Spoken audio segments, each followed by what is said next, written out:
इस संत के प्रभाव से मुसलमान मन की शुद्ध अवस्था में पहुंच गया था। इसलिए इस परस्पर विरोधी प्रतीत होते उपदेश के सही अर्थ को उसने समझ लिया कि ऑडियो बुक शुरू होने से पहले मैं आपसे रिक्वेस्ट करूंगा कि हमारे चैनल को सब्सक्राइब करें और बेल आइकन को भी ऑन करें ताकि आप हमारे हर नए अपडेट से जुड़ सके। अगर हमारा ऑडियो बुक आपको पसंद आए तो वीडियो को ज़रूर लाइक, कमेंट और शेयर करें। श्री राइट और योगानंद जी 1935 का नवंबर महीना मैसूर राज्य के अतिथि के रूप में बिता रहे थे। ऐतिहासिक और पुरातात्विक अवशेषों से भरपूर दक्षिण भारत एक निश्चित और फिर भी अवर्णनीय सुंदरता से युक्त प्रदेश है। विस्तृत उपजाऊ जमीन, मनोरम नीलगिरी पर्वत, कुछ हिस्सों में चूने के पत्थर या ग्रेनाइट पत्थर की बंजर पहाड़ियों से युक्त यह प्रदेश अत्यंत मनोहारी है। एलोरा का कैलाश मंदिर एक विशाल अखंड पत्थर के पहाड़ को काटकर बनाया गया है। इस मंदिर में देवताओं, मनुष्यों और पशुओं की मूर्तियां इतने विशाल आकारों में तराशी गई हैं कि पाश्चात्य जगत के माइकल एंजेलो की कलाकृतियों की ही इनके साथ तुलना हो सकती है। अजंता में 5 गुफा मंदिर और 50 गुफाएं हैं जिनमें कभी सन्यासी वास करते थे। यह सभी गुफाएं चट्टानों को तराश कर बनाई गई हैं। इनमें विशाल आधार स्तंभ है जिन पर अति सुंदर रंगीन चित्र और मूर्तियां बनाकर उनके चित्रकारों और मूर्तिकारों ने अपनी कला को अमर बना दिया है।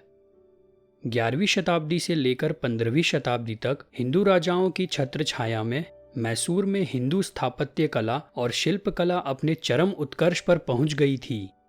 11वीं शताब्दी के राजा विष्णुवर्धन के शासनकाल में निर्मित बेलूर का मंदिर नाजुक काम की बारीकी और मूर्तिकला की विपुलता की दृष्टि से सारे विश्व में बेजोड़ है।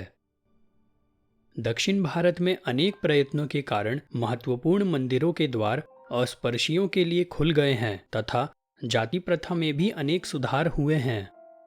महान स्मृतिकार मनु द्वारा शुरू की गई वर्णाश्रम व्यवस्था का मूल उद्देश्य प्रशंसनीय था। उन्हें यह स्पष्ट रूप से समझ में आ गया था कि प्राकृतिक क्रम विकास की अवस्थाओं के अनुरूप मानव जाति 4 मुख्य वर्णों में विभाजित है। वे जो शारीरिक श्रम द्वारा समाज की सेवा कर सकते हैं, दूसरे वे जो अपनी मानसिकता, कौशल, कृषि कर्म, व्यापार वाणिज्य और साधारण तौर पर उद्योग व्यवसाय अर्थात वाणिक वृत्ति द्वारा समाज की सेवा कर सकते हैं, तीसरे वे जिनमें प्रशासन, कार्य संचालन तथा संरक्षण की मनोवृत्ति एवं क्षमता होती है अर्थात शासक तथा योद्धा, और चौथे वे जिनकी प्रवृत्ति चिंतन मनन की होती है, जिनमें आध्यात्मिक प्रेरणा जाग गई होती है और जो दूसरों में यह प्रेरणा जगा सकते हैं। महाभारत में कहा गया है, कोई द्विज यानी ब्राह्मण है या नहीं, इसका निर्णय जन्म, संस्कार, विद्या अध्ययन या वंश परंपरा में नहीं हो सकता, केवल चरित्र और आचरण में हो सकता है। काल के प्रवाह में जब वर्णाश्रम व्यवस्था जाति प्रथा के चौखटों में जकड़ गई तो समाज के लिए गंभीर रूप से हानिकारक बन गई। दक्षिण भारत इतना लुभावना है कि श्री राइट और योगानंद जी वहां अपने प्रवास को और बढ़ाना चाहते थे, परंतु निष्ठुर समय उन्हें इसकी अनुमति नहीं दे रहा था। कोलकाता विश्वविद्यालय में इंडियन फिलोसॉफिकल कांग्रेस के समापन सत्र में व्याख्यान देने का योगानंद जी का दिन निकट आ रहा था। रास्ते में योगानंद जी और श्री राइट सदाशिव ब्राह्मण की पुण्य स्मृति में बने एक छोटे से मंदिर के दर्शन के लिए रुके। 18वीं शताब्दी के इस संत की जीवन गाथा अनेक चमत्कारों से परिपूर्ण है। इन्हीं सदाशिव का एक बड़ा मंदिर नेरूर में है जिसे पुड्डुकोट्टई के राजा ने बनवाया था। यह एक तीर्थ क्षेत्र बन गया है जहां दैवी चमत्कार से अनेक लोग रोग मुक्त हुए हैं। 1750 में पुड्डुकोट्टई के राजा के लिए सदाशिव ने धार्मिक आचरण के कुछ नियम लिखे थे जिसे उस राजा के बाद राजगद्दी पर बैठने वाले वहां के सभी राजाओं ने एक पवित्र धरोहर के रूप में संभाल कर रखा है और सदैव उनका पालन करने का प्रयास किया है। सदाशिव पूर्ण ज्ञानी संत थे तथा सभी को प्रिय थे। उनके बारे में दक्षिण भारतीय ग्रामों में अभी भी विलक्षण कहानियां प्रचलित हैं। एक दिन वे कावेरी तट पर समाधि में लीन बैठे थे कि अचानक बाढ़ आई और लोगों ने उन्हें बाढ़ में बह जाते हुए देखा। इसके कई सप्ताह बाद वे कोयम्बटूर जिले में कोडुमुड्डी गांव के निकट मिट्टी के नीचे दबे हुए पाए गए।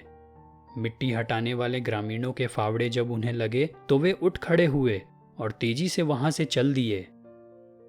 एक वयोवृद्ध वेदांती पंडित को आध्यात्मिक तर्क युद्ध में परास्त करने पर गुरु से फटकार मिलने के कारण सदाशिव मुनि मौनी बन गए। गुरु ने कहा था, तुम्हारे जैसा युवक जीभ पर संयम रखना कब सीखेगा? जिस पर सदाशिव ब्राह्मण ने कहा, आपके आशीर्वाद से अभी इसी क्षण गुरुदेव। सदाशिव के गुरु स्वामी श्री परम शिवेंद्र सरस्वती थे, जिन्होंने दहर विद्या प्रकाशिका लिखी है तथा उत्तर गीता पर भी एक अत्यंत गहन टीका लिखी है। कुछ संसारी लोग भगवत प्रेम में मस्त होकर प्रायः सड़कों पर लाज शर्म छोड़कर नाचते हुए सदाशिव को देखकर आहत हुए। उन्होंने विद्वान गुरु के पास जाकर शिकायत की, महाराज, सदाशिव पागल से अधिक कुछ नहीं है। परंतु परम शिवेंद्र महाराज ने आनंद के साथ मुस्कुराकर कहा, काश यदि सभी इस प्रकार के पागल बन सकते। सदाशिव के जीवन में भगवान के हस्तक्षेप की अनेक विलक्षण और सुंदर घटनाएं घटित हुई। इस संसार में बहुत सा अन्याय प्रतीत होता है, परंतु भगवत भक्त ईश्वर के तत्क्षण न्याय के असंख्य प्रसंगों के साक्ष्य दे सकते हैं। समाधि अवस्था में मग्न सदाशिव एक रात एक धनी गृहस्थ के अनाज गोदाम के पास आकर रुक गए। पहले से चोरों की तलाश कर रहे 3 नौकरों ने उन्हें देख लिया और उन पर वार करने के लिए अपनी लाठियां उठाई, और आश्चर्य, उनके हाथ ऊपर ही उठे रह गए। भोर में सदाशिव के वहां से जाने तक वे तीनों मूर्तियों के समान वैसे ही हाथ उठाए खड़े रहे। एक बार मजदूरों के एक सरदार ने मजदूरों के साथ इस संत को भी जबरदस्ती लकड़ी ढोने के काम में लगा दिया। मौनी संत ने विनम्रता पूर्वक वह बोझ ढोया और नियत स्थान पर पहुंचने पर जैसे ही उन्होंने वहां लगाए हुए विशाल ढेर पर अपनी लकड़ियां रख दी, पूरे ढेर में से अग्नि ज्वालाएं फूट पड़ी। त्रैलंग स्वामी की तरह ही सदाशिव भी कोई वस्त्र धारण नहीं करते थे। एक दिन सुबह अनवधान से वे एक मुसलमान सरदार के तंबू में पहुंच गए। 2 महिलाएं चीख पड़ी। सरदार ने अपनी तलवार से सदाशिव पर वार कर दिया। सदाशिव का हाथ कटकर जमीन पर गिर गया। यह सब उनके ध्यान में भी नहीं आया और निर्विकार भाव से वे वहां से चले गए। आश्चर्य मिश्रित भय और पश्चाताप से दग्ध हुए मुसलमान सरदार ने जमीन पर पड़ा हाथ उठाया और सदाशिव के पीछे चल पड़ा। सदाशिव ने वह हाथ लेकर उसे रक्त स्त्रात होते ठूठ में घुसा दिया। मुसलमान सरदार ने विनम्र होकर जब आध्यात्मिक उपदेश की याचना की तो सदाशिव ने अपनी उंगलियों से रेत पर लिखा, जो करने की इच्छा हो वह मत करो, तब तुम जो चाहोगे वह कर सकोगे। इस संत के प्रभाव से मुसलमान मन की शुद्ध अवस्था में पहुंच गया था, इसलिए इस परस्पर विरोधी प्रतीत होते उपदेश के सही अर्थ को उसने समझ लिया कि अहंकार पर विजय के द्वारा ही आत्मा की मुक्ति होगी। इस छोटे से उपदेश का आध्यात्मिक आघात इतना शक्तिशाली था कि वह योद्धा सदाशिव का उन्नत शिष्य बन गया। अपने पुराने रास्तों पर वह फिर कभी नहीं लौटा। श्री सदाशिव के समक्ष गांव के बच्चे ने एक बार 150 मील दूर मदुरै का मेला देखने की इच्छा व्यक्त की। योगी ने बच्चों को इशारा किया कि वे उनके शरीर को स्पर्श करें। बच्चों के स्पर्श करते ही तत्क्षण सब के सब मदुरै पहुंच गए। वहां हजारों तीर्थयात्रियों के बीच बच्चे खुशी से घूमते रहे। कुछ घंटों बाद योगीवर परिवहन के अपने उसी सरल ढंग से बच्चों को वापस गांव में ले आए। बच्चों के माता पिता चकित होकर उनके मुंह से मदुरै की शोभा यात्रा का असंदिग्ध वर्णन सुन रहे थे और बच्चों के हाथों में मदुरै की मिठाइयों की पैकेट भी देख रहे थे। एक लड़के को इस कहानी पर विश्वास नहीं हुआ। उसने बच्चों की बातों का और सदाशिव का उपहास किया। अगली बार जब श्रीरंगम में मेला लगा तो वह लड़का सदाशिव के पास गया।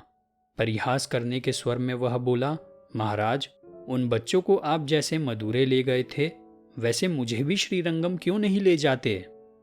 सदाशिव ने उसकी यह इच्छा पूरी कर दी और लड़का दूसरे ही क्षण उस सुदूर शहर की भीड़ में पहुंच गया। पर जब वह वापस लौटना चाहता था तो अफसोस, संत महाराज कहाँ थे। आखिर पदयात्रा के साधारण माध्यम का अवलंब कर उस लड़के को थक हार कर अपने घर पहुंचना पड़ा। दक्षिण भारत से निकलने से पहले श्री राइट और योगानंद जी श्री रमन महर्षि से मिलने के लिए तिरुवन्नामलई के पास पावन अरुणाचल पर्वत की तीर्थ यात्रा करने गए। श्री रमन महर्षि ने अत्यंत प्रेम पूर्वक अपने आश्रम में उनका स्वागत किया और पास ही रखे ईस्ट वेस्ट पत्रिका की ढेर की ओर हाथ दिखाया। दोनों जितने समय तक उनके पास उनके शिष्य के साथ रहे, उसमें अधिकांश समय महर्षि मौन ही रहे। उनके मुखमंडल पर ईश्वरीय प्रेम और ज्ञान का तेज था। दुखी मानव को अपनी पूर्णता की विस्तृत अवस्था को पुनः प्राप्त करने के लिए श्री रमन का यह उपदेश है कि उसे निरंतर अपने आप से यह प्रश्न करना चाहिए, मैं कौन हूँ? सचमुच बहुत बड़ा प्रश्न है ये। अन्य सब विचारों को दृढ़तापूर्वक दूर ढकेल देने से साधक शीघ्र ही अपने सच्चे स्वरूप की गहराइयों में उतरता चला जाता है और दूसरे विचारों से मन भ्रमित होना बंद हो जाता है। भारत के इस ज्ञानी महर्षि ने लिखा है, द्वैत को और त्रित्व को कोई सहारा चाहिए, बिना सहारे के वे उत्पन्न नहीं हो सकते। उस सहारे का ज्ञान प्राप्त करने से वे ढीले पड़कर नष्ट हो जाते हैं। यही सत्य है। जो इसे जान जाता है वह फिर कभी नहीं लड़खड़ाता।